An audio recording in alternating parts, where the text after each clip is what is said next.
Good evening, and thanks for joining us. I'm Joe Carbonetta, and this is Arroyo Live.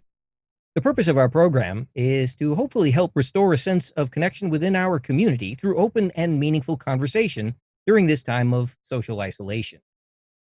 To that end, we are normally live, but because of difficulties created by the ongoing civil unrest and the resultant curfews that have been enacted to hopefully bring or restore a sense of order, this particular episode is being pre recorded. And so we will not have the opportunity for telephone calls this evening. We do, of course, always welcome your comments, and we will provide an address at the end of the program where you can send them. Tonight, we hope to look at how COVID-19 is affecting the homeless and the underserved in our community. To help us examine these issues, this evening we have Miss Ann Miskey, CEO of Union Station, Rabbi Joshua Levine Grater, Executive Director of Friends Indeed, and Pastor Terry Masango, Administrator and Captain of the Salvation Army, Pasadena Chapter. Welcome to all of you this evening, and thank you very much for joining us. We would like to take an opportunity now to have each of you tell our viewers at home a little bit about yourselves. Thank you, Joe. It's such a pleasure to be here today.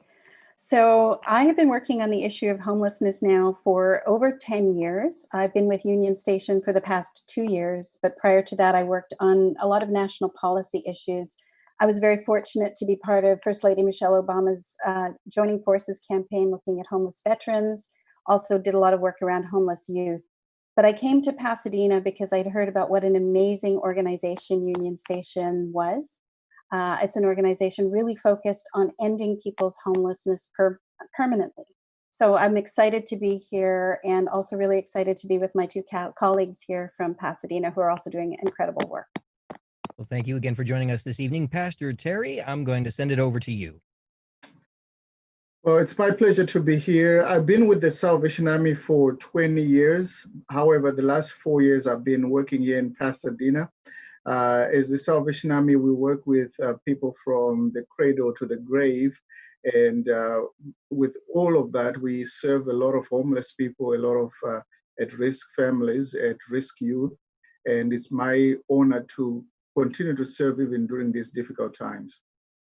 And we thank you for joining us this evening. And Rabbi Joshua. All right, thank you, Joe, for having us. So I'm into my fourth year at Friends Indeed as executive director. I am ordained as a rabbi and served in the pulpit previous 15 years, including 12 at the Pasadena Jewish Temple and Center. And so I've been in Pasadena, it's 17 years.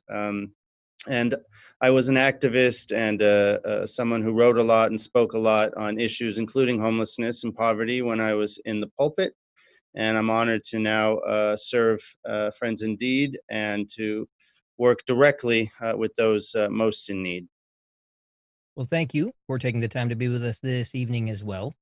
Before we continue with the program, a note to our viewers that as we have done on this program since its creation, because of the social distancing that was necessitated by the COVID-19 virus, we're all coming to you from our respective home locations.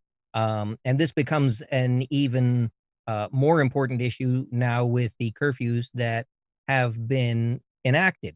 But I bring this to everyone's attention because since we are all at remote locations and coming together for the purposes of this program in the digital domain, there are inevitably problems that can and do arise from time to time. And with that in mind, we ask you to please continue to bear with us. We will certainly do all that we can to correct any issues we have. And again, we'd like to thank each and every one of you this evening for joining us because it is a little more difficult than usual. All right. The first question that we ask just about everyone who will join us on the show, and again, we thank you for that, is how has this COVID-19 virus affected each of you? And I know that, Ann, we started with you last time. So this time around, how about we start with Pastor Terry? Yes, COVID-19 has personally affected me in the sense that my family My daughter, who was in college, had to return suddenly from college and had to be at home, studying at home. My youngest, who was in junior high, also had to be at home. So we adjusted our schedules so we can be at home serving, helping our kids do their homework and providing the meals. It has also affected me in the sense that not only am I a nonprofit executive and director, but also a pastor of the church. So we have had to respond to people's questions, respond to people's concerns and fears. So I'm sending emails and texts and Facebook messages and all of that every day to hundreds of people repeatedly. So emotionally, it's been very difficult for us to bear the burden on behalf of everybody else. Okay. I'm certain a lot of people are feeling the same pressures. Rabbi Joshua, same question to you. How has COVID-19 affected you? Sure. So I have twins who are seniors in high school, and so that has been the main effect. They are now officially done with high school, but obviously missed out, as everyone knows, all the seniors of 2020 on all of their high school graduation, proms, grad night, the excitement. And now there is a lot of uncertainty about whether they will start on campus in their respective colleges in the fall. And so there's a lot of anxiety in our house. And there was anxiety just with COVID, and now with the recent shooting and unrest and curfews, it just adds to it. My wife can work from home, and personally, we serve the most needy, and so there is some personal, guilt about not working or keeping myself safe when the folks that we serve don't have that option. But it has been a big challenge in our house. All right. And lastly, if we could ask you for your thoughts about how it has affected you. I think, like both Terry and Joshua, I'm working mostly from home and that same feelings. We have people out there working all the time. So that's been tough. My husband is out of work. He's a musician. So there's not a lot of live performances going on right now. And my daughter is away at college and she did not make it back. So she's in Canada right now. Two things I have discovered is that my cat has decided he really loves me and hangs around me all the time, which is rather irritating. And also that I really like my husband, which is great because we're together all day, every day now. So that's been the good side of things. Yeah. Well, that is wonderful. Certainly there have been a great many people that have seen a strengthening of their relationship as a result of being forced to be confined together for just about all the time. Unfortunately, of course, there are those who have had quite the opposite experience. Um, but I each of you has mentioned work a little bit, and so I was hoping that we could kind of delve into what it means now to have to work from home. And I think you also mentioned that for your husband, there has not been so much work. It's closer to actually losing a job, I suppose. And I'm wondering if you can speak to that as well. And certainly, I'd like for each of you to take a turn responding to this question as well.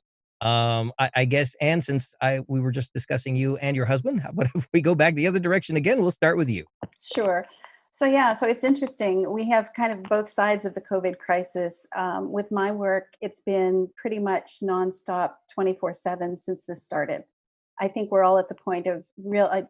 Terry mentioned it, just absolute exhaustion, emotional and physical, trying to deal with the crisis. On the other hand, my husband is stressed because he's not working.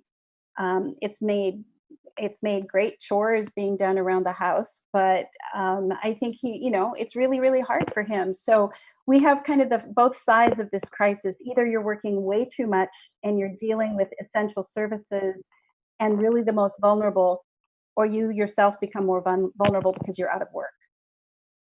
Yeah. Yeah. Uh, Rabbi Joshua, how has working from home affected you? Um, Interestingly, I have not been working from home as much because we have our location where our food pantry is and where our services are. And so my folks are there. But I have an office where I'm at now that is not on that location. And it's really kind of isolated. And so I have been coming in here, but it's also challenging because, my family were telling them to stay at home. My wife is working at home and can't go into her office. And so I have guilt around that my kids feel like dad's not really in quarantine because he gets to go out all the time. And but it's been like Ann managing programs and staff when we can all be together and troubleshoot together has spent a lot of time really on the Zoom with my different staff all together on staff and trying to keep everyone motivated, even as some of their programs have been shuttered for a while or really been greatly diminished. So there's a lot of emotional support trying to give, and that can be draining on oneself as well. All right. And Pastor Terry, for yourself and the Salvation Army, how have you been impacted from a work standpoint with regards to the stay at home orders and the slowdown in the economy, all of those? Yes, so I've been coming to work every day, Monday to Friday, as well as on Sundays. However, like Josh mentioned, my family is at home and I get to leave every day. But that has actually kept me sane because I've had a set schedule where I wake up and leave the house at exactly the same time every day. It's been difficult because you walk in, it's like a ghost town in terms of our employees and volunteers are all absent. And then we have had to be dealing with the fear of contracting the virus, at the same time, the need to serve. So it's been a big struggle in the sense that you don't want to take anything home. So we developed a way of when arrive at home, my wife says, take off your shoes. So and then I immediately take a shower before I even interact with my family. So, but with work itself, we've seen a sharp increase in the number of people who've been coming to receive services. And what that has done for us is we've had to respond in increasing the number of the amount of food we purchase, we ask for donations for, and then turn around and give that out. So Monday to Friday, it's been busy. Then Sundays, as the pastor, we've been recording our services and streaming them live. Part of it is live. And that has been interesting because as speakers and people in the pulpit, we're trained to speak to an audience and expect some feedback of some kind. But we've been preaching in empty chapels and hoping that somebody somewhere is listening and appreciating what you're saying. So we've had to adjust to technological changes in a swift way and hoping that it's making an impact in giving hope to people who are stranded at home. Well, certainly working with the homeless and those that are economically disadvantaged is always a challenge. There are so many hurdles to overcome on a normal day. But of course, now we have COVID-19. And as you were just mentioning, uh, the situation with people staying at home, the empty rooms, the empty businesses. What are some of the new challenges that each of you and your organizations are facing as a result of COVID, and perhaps even as a result of the civil unrest that is taking place outside as we speak? I would say for us, it's that balance of keeping our staff safe. And with COVID, it was making sure they had the protective equipment as they're going out, especially to people who are on the streets or encampments, and keeping them safe. And now with the civil unrest, it's the same thing. We have people who are out there, they don't have any place to go. They can't get inside, they can't get off the streets. They're highly vulnerable. And we want to support them and help them, but we also don't want to put our own staff at risk. So we've had to play a real, kind of a razor's edge balancing act between the two. And I will say kudos to my staff. They've done an amazing job. We've managed to provide full services for people all along, at the same time really keeping our staff as safe as we possibly can. Yeah, we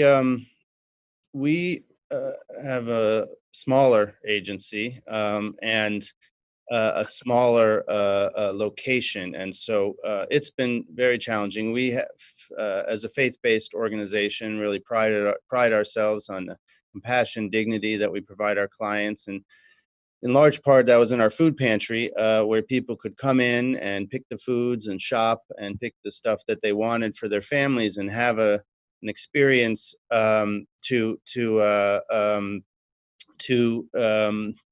really feel like they were like the rest of the community. And so now we've had to adjust it for safety. And so folks are lining up outside and getting a bag of food or a kit from the LA Regional Food Bank. And so it's much less personal.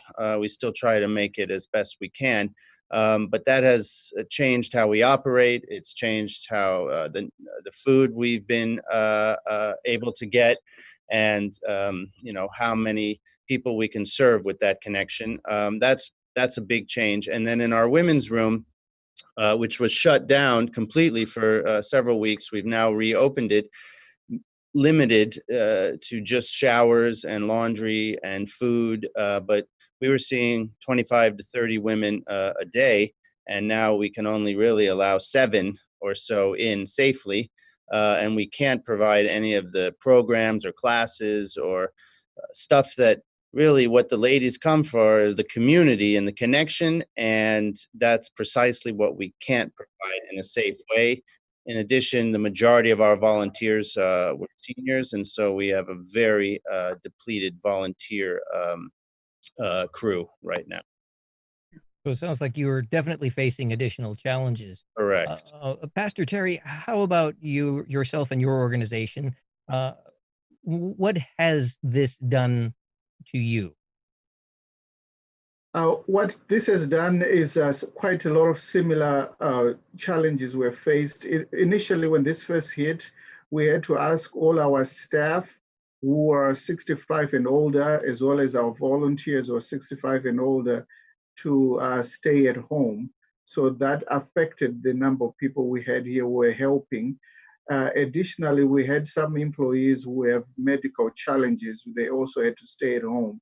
So we were now working with a very limited staff, but serving more people. And additionally, the people who used to come inside, just like Friends Indeed, to shop, we serve them now from outside. So they stand outside for longer times, and trying to observe the social distancing has created some challenges with some of the members because they don't quite understand why. And also providing each person with the protective equipment they need has been costly. We have burned through a lot of the funds we've received, which has meant that we're trying to keep up with the high demand of food, and we are seeing a lot more people coming in to ask for the food. So the challenges have been many in depleted resources, depleted human resources as well. Pastor Terry, you bring up a very, very important point, and one I wanted to get to, and since you've already brought it to the forefront, like now's as good a time as any. How do each of your organizations deal or cope with the massive increase in the number of people coming in who need help, while at the same time most likely facing a radical decrease in the number of people that can provide assistance to your organization?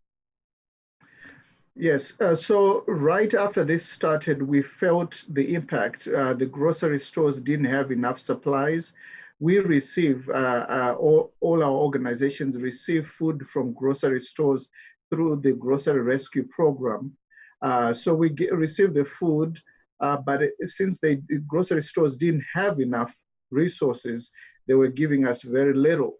Yet our lines were getting longer and longer because many people lost their jobs or they had their hours drastically reduced at work. The kids were now home eating 3 meals at home, whereas usually they probably eat only 1 meal at home and 2 at school.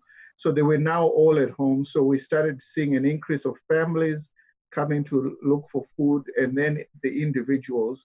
We have seen a threefold increase from January to now of the number of people seeking assistance. So what we did immediately was to dip into our pockets for funds that we had set aside for other projects to start buying extra food. We have been telling the community, and I want to give a shout out to Pasadena Community Foundation. They've supported all of us tremendously with support. We've received support from the city of Pasadena, and we've also received support from the Tournament of Roses, and then a few other foundations, companies, and individuals who have responded to our calls. We've done videos on social media asking for assistance, but the battle is not over yet. So to those organizations and many others, all our organizations still need your support to make sure that we don't turn anyone, any family, any individual away because we don't have enough food. For us, we went from providing 2,000 meals a week to providing 8,000 meals a week overnight. But most of our clients are scattered throughout the San Gabriel Valley. So we not only did we have to provide the food, we had to deliver it. And so what we were able to do was contract with some companies that would have had to private companies, for-profit companies that would have had to lay their staff off. But instead, they were able to provide delivery trucks and drivers for us to deliver these meals. We also had a number of restaurants that we've worked with in the past that stepped up and provided some meals. We worked with the city of Pasadena, with the school district. When they had overages on their meals, they would donate them. So it really was, as Terry said, a community effort. But we had a small core group of volunteers that were able to continue because many of our volunteers are older. So that and our staff that went 24/7. I really think it came down to we realized how vital our volunteers are because now that we don't have them, it means our staff are having to work twice as hard. And then the financial hit is huge for us. We had to increase our food budget, quadruple it on a weekly basis. Yeah. So in the interest of having other questions, I'll ditto everything the two of them just said with the foundations and the increase. But to make two other points, we have seen what's really been hard and challenging is we've seen a huge influx of first-time people that have never had to come to a food pantry. And that is, you can see that in their faces, and it's unsettling and, I'm sure for them somewhat embarrassing or shameful. We really try to help them not feel that, but you can see it on their faces that waiting in line for food is not something they've ever had to do or thought they could do. So that's really emotionally hard. And in terms of the community, I want to give a shout out to Idea Lab, which is a local tech company. They approached us and wanted to support families in need and the local restaurants. And so they raised together almost $30,000, and we used that money to pay restaurants who then delivered all the food to families. We had hundreds of families over a 5-week period, thousands of mouths that got wonderful dinners delivered, 35 or so families a night, and Idea Lab coordinated that. And so we also were able to infuse a tremendous number of dollars into our local independent restaurants. But everyone's working together, and we should also say the LA Regional Food Bank, which is where we all get from, is sorely depleted. We're getting these kits already in boxes as opposed to food that we can put together, and so it's just limiting a lot of what we can offer. Well, Rabbi Joshua, I have to say, and perhaps this goes for each of you, that we might have to add another title for each of you, and I think that's perhaps psychic or mind reader, because you all seem to lead right into the next question that I have planned to present, which is amazing, and I'm in awe of all of you. Uh, I was going to say that, certainly each of your organizations deals with those that face economic challenges, and obviously also that includes the homeless. But with the onset of the COVID-19 pandemic and all that it has brought with us, uh, I would imagine that the demographic of people that are coming through your doors looking for assistance has changed. And to that end, I was wondering if each of you would take a moment or two to discuss how it has changed. What kinds of assistance people coming to you now are looking for, and how those groups are different than the ones that uh, you have traditionally seen. Sure. So two specific things. One, I mentioned the pantry. So first time people, which we expect to rise because the unemployment is, and uh, people who are going to have less and less money. The other program that we run is a homeless prevention program, which helps to keep people from being evicted.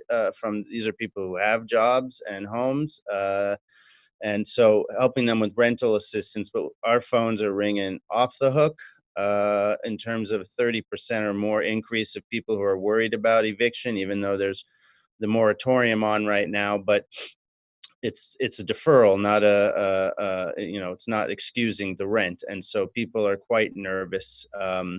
As well as, I don't know if we'll get to it, but our homeless folks have been ringing off the hook to get into the motel program, the Project Room Key. But it's just more and more people. But I think we'll see these first time folks who are going to become homeless or in their cars, or folks who can't afford food, rent, that have never had this problem before. That is really a new sector of people that we're starting to see. A lot of first time. This has never been anywhere in their radar of life.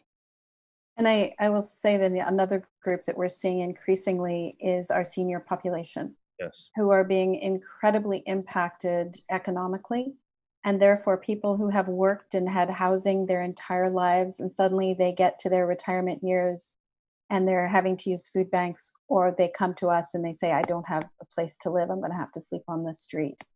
And that is just heartbreaking. I mean, it's heartbreaking for everybody, but to see these folks starting to be impacted, and I think we have to call out, considering everything else that is going on, the people that are being the most impacted under with COVID are our neighbors of color.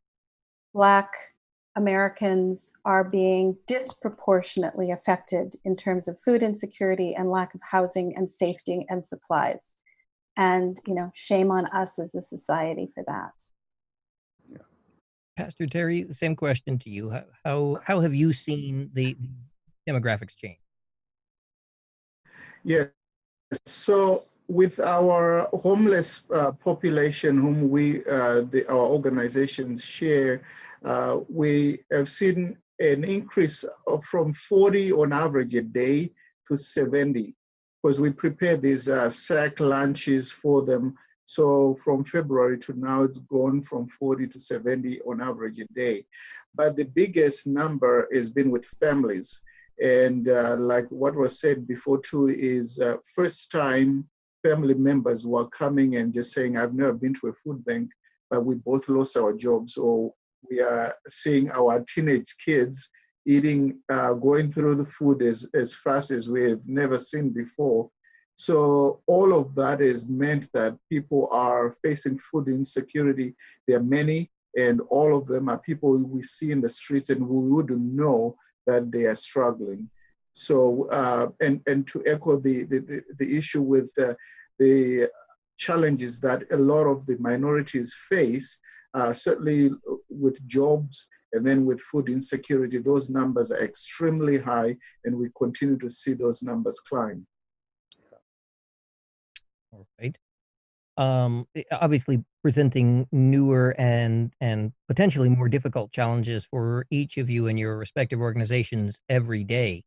And building on the idea of the challenges that each of you must face, there are always health concerns that go along with working with the homeless.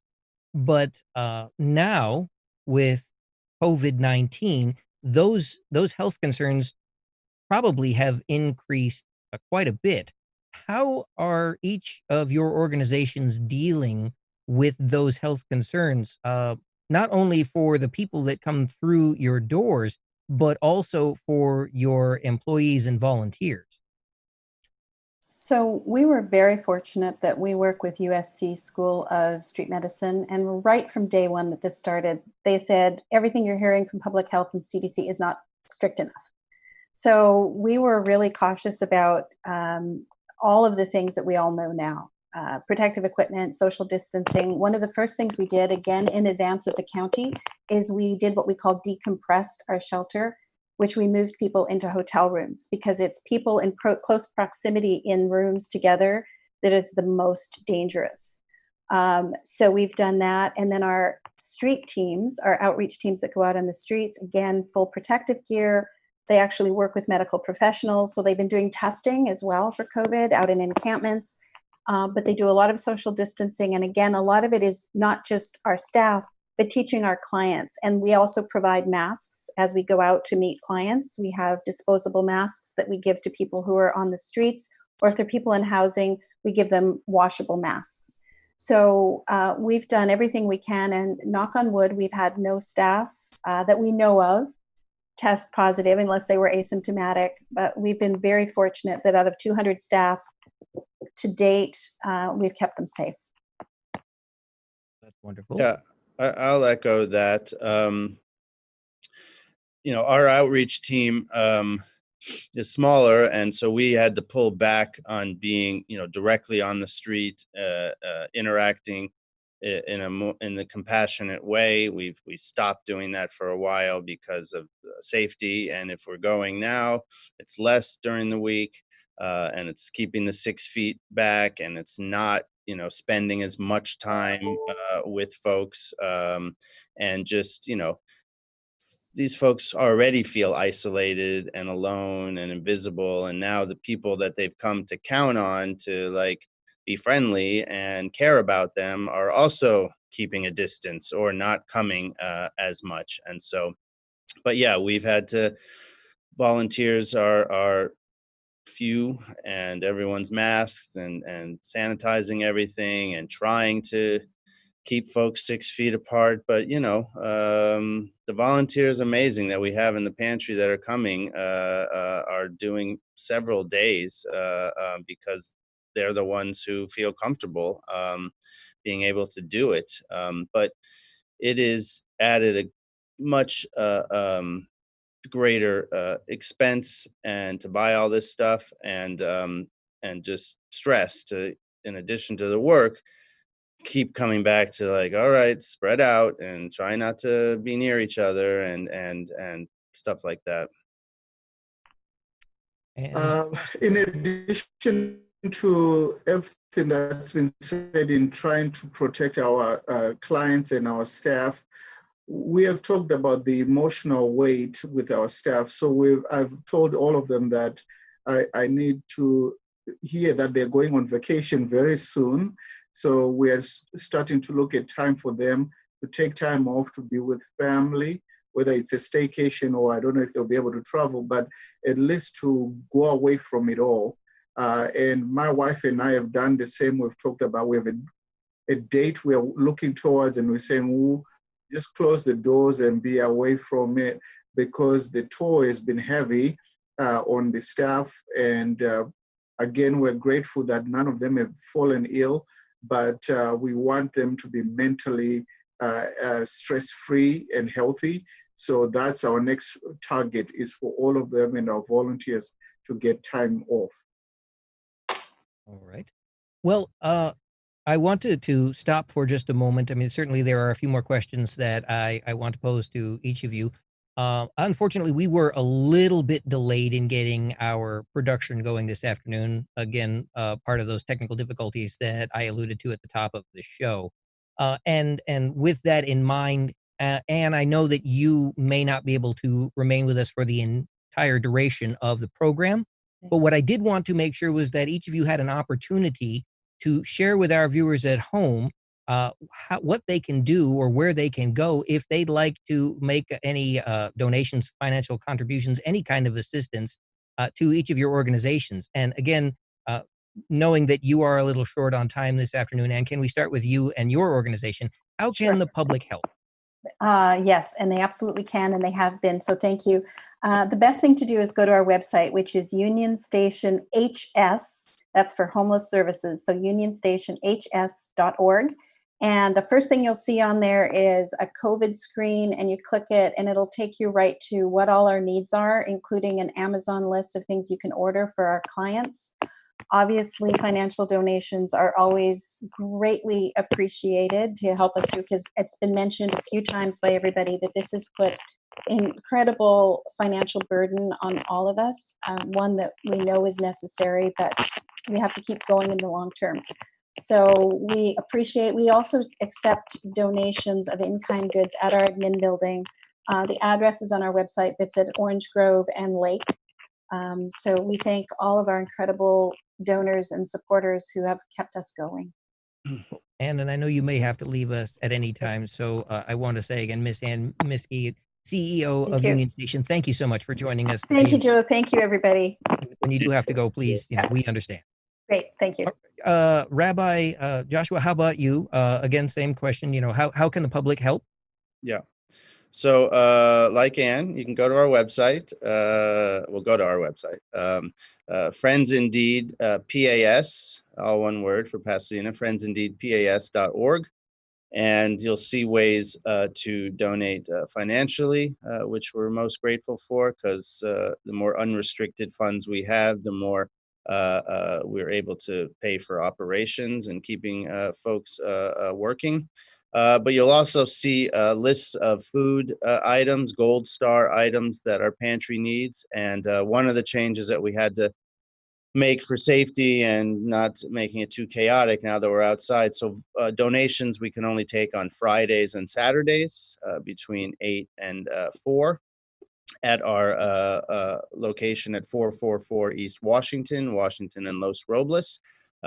So Friday and Saturday from 8 to 4, we're most grateful for any food donations that folks want to make, or toiletries, stuff that we can give out. We've been accepting gift cards to give out to our homeless folks, especially, and just an opportunity to give. We're really grateful for those that have, but we're all in this together. But those are the best ways. You go on our website, we keep it up to date, as well as our social media: Facebook, Twitter, Instagram. Okay. And Pastor Terry, can you please let our audience at home know how they can help your organization also? Yes. So if they were sending any checks to us or bringing donations here, we are open 9 to 4, Monday to Friday. The address is 960 East Walnut here in Pasadena, 960 East Walnut. We are right behind Rouse on Lake and Walnut. So 960 East Walnut.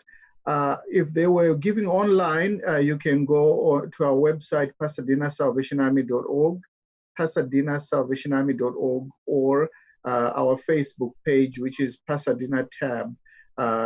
There's a lot of activity there. Like Rabbi mentioned, financial donations are the best because we can leverage our dollar. We enjoy economies of scale when we purchase in bulk. So we really encourage financial donations first. But any other donations, if you at the grocery store and they had buy one, get one free, take that one free and bring it over. We'll gladly put it to good use. Thank you for your support.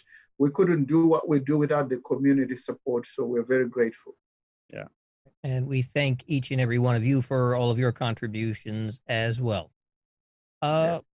Rabbi Joshua, we were discussing earlier how we are, or what can be done at this point to try and protect the safety of the people who volunteer and work for your organizations. Um, building on that, I was wondering, based on something that you said earlier about concerns, what is your and actually I asked this question to both of you gentlemen, but what is your feeling about the folks that are coming in and needing assistance? Are they taking the pandemic seriously? Do they seem concerned when they come in? Do they understand the need for social distancing that all of your employees are observing? Like, because you did mention that the faces that they look for help, that situation has changed. How do you feel people coming in asking for help are feeling about this epidemic? Do they take it seriously, or is it something that's in the back of their minds and they're more concerned about where they're going to get food from or how they're going to make rent? Right.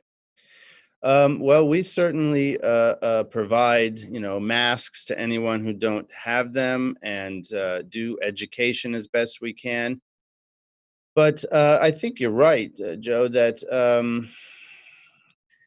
as hard as this is to say, it's like it's sort of a privilege to be able to like really think, can I stay home or what can I do? I have to change my life and it's inconvenient, but we're able to do it. So, our folks, I think, of course, I think they take it seriously, but it's they don't have the luxury of not, these are folks that have to go to work if they have a job.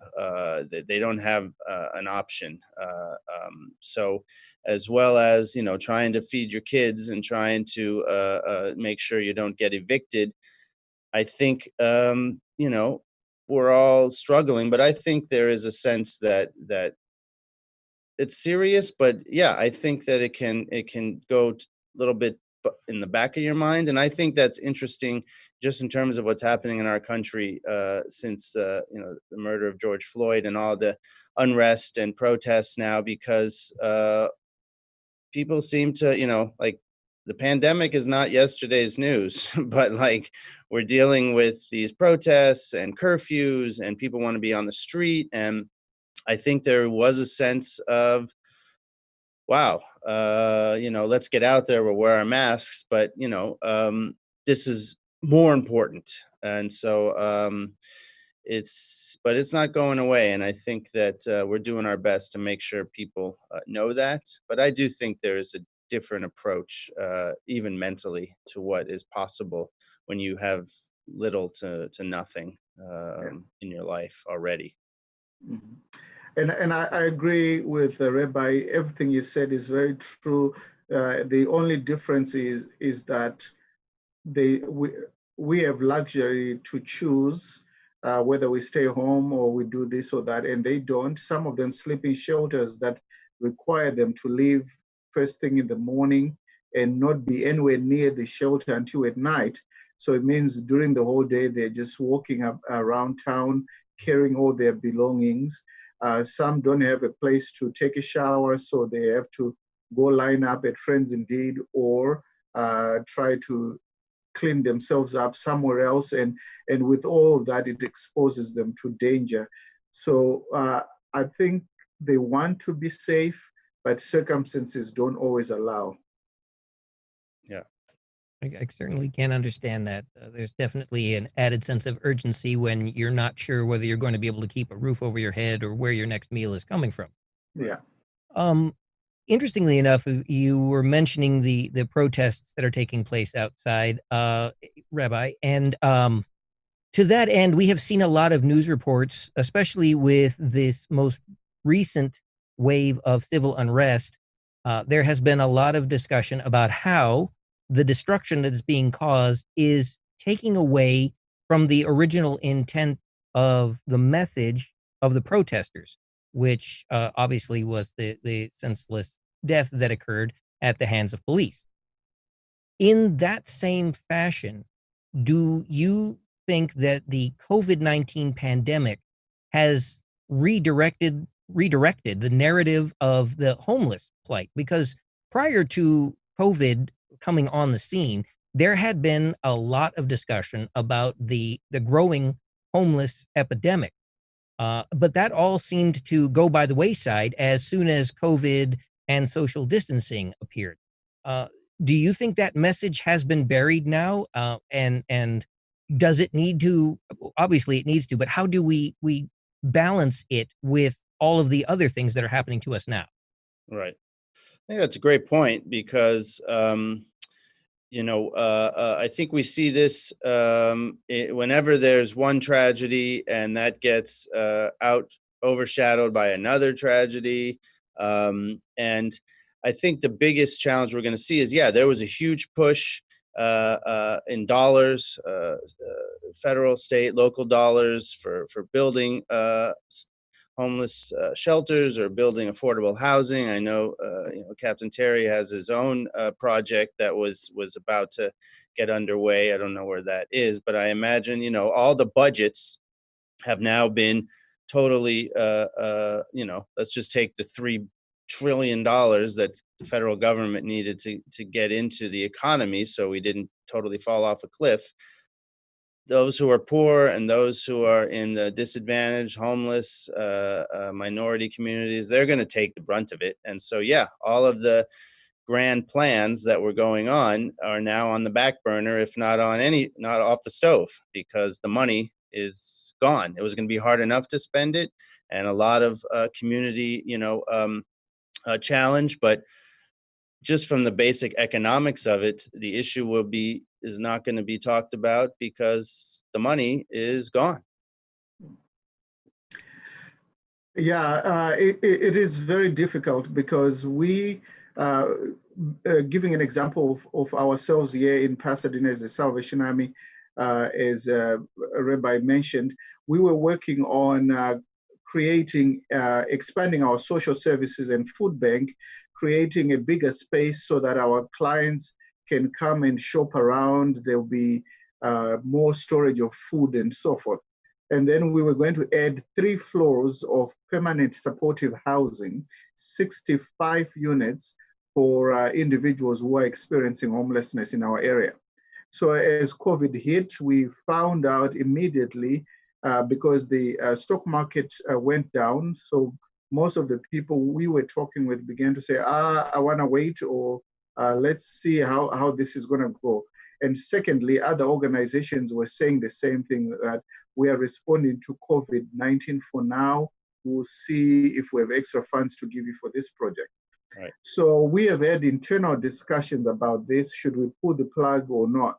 But what we have our solution has been, what we are suggesting goes beyond an immediate crisis. What we are suggesting is permanent. We're suggesting that the same people who are affected by hunger because of COVID-19, who have the danger of being on the streets, we want to give them housing that they can call their own into perpetuity. So with that, it means there's no better time to build this building than now. However, the purses are being tightened somewhere else. So we're still sending out our message saying, yes, we understand there's an immediate need to respond to this, but also remember that we want the same people to be permanently housed. So we are continuing. It is difficult, but we are just asking the public, we're asking companies, foundations, please continue to support us to build 65 units of permanent supportive housing in our own community. Help us to build a food bank where people can wait inside than outside, exposed to the elements. The cry is still out there. The desire to build this is still out there. Other people have decided to pause, but those who can at least still make pledges, we are pleading with you, please talk with us. Let's do this together. Yeah. Well, both of you gentlemen mentioned that obviously funding has become a real issue during this time of pandemic. And I know that earlier on in the conversation, there was mention of some assistance at the local level. But have either of your organizations received any, or is there any discussion about receiving any assistance at the state or federal level? Um, well, we know that. I mean, we do receive city funding. We are still recipients of Measure H, which is county funding. Um, but we do know that, and we do get state funding. Everything comes through the city, but it all starts at the top. So if the federal government diminishes, HUD or other agencies diminish their budgets, that means the state will get less money, and that means the city will get less money. And so we do have concern that some of the, last year, California had a surplus.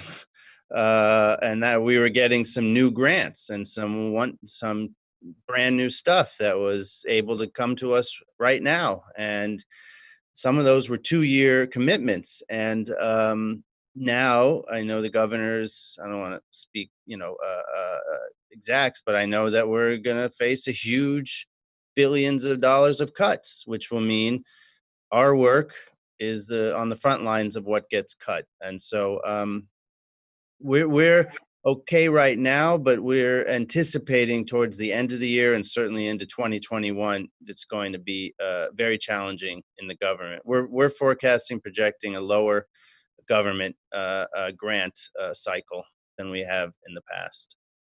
Pastor Terry, how about you? Similar, we have received much support from the city of Pasadena, both for the response to COVID as well as for the projects we are working on. Some of those funds have come through the county and the state. But as we look ahead, we are anticipating those funds being either reduced or maybe even stopped completely. That's why this discussion we're having is very important to say that our own community, if you support us, we understand it's difficult times, but we need your support so that when the governments reduce their support, we still are able to serve the people we serve. Right. I think, just to follow up on that for a second, that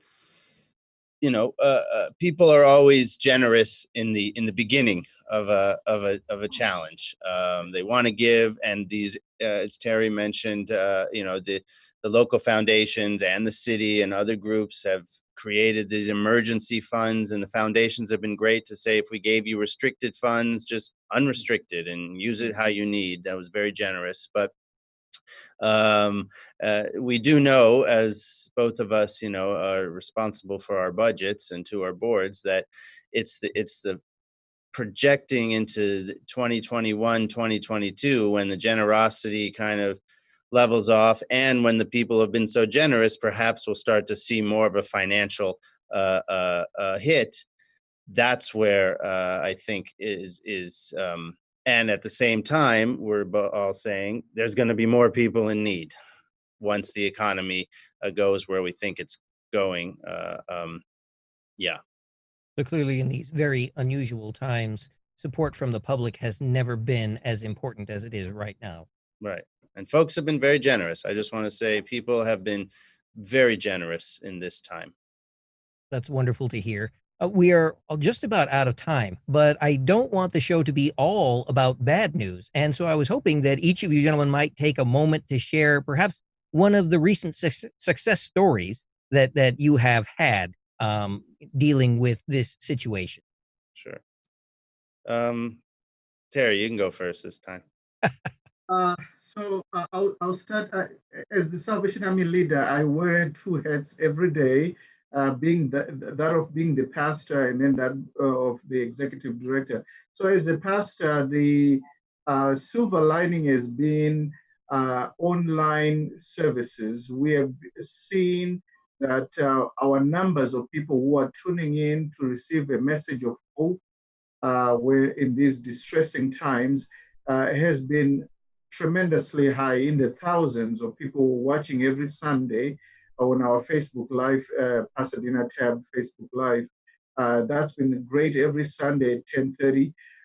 Additionally, with the food bank, what we've seen is the community support of people bringing fruits from their own gardens. We have people bringing in lemons and oranges and limes that they've just picked from their gardens.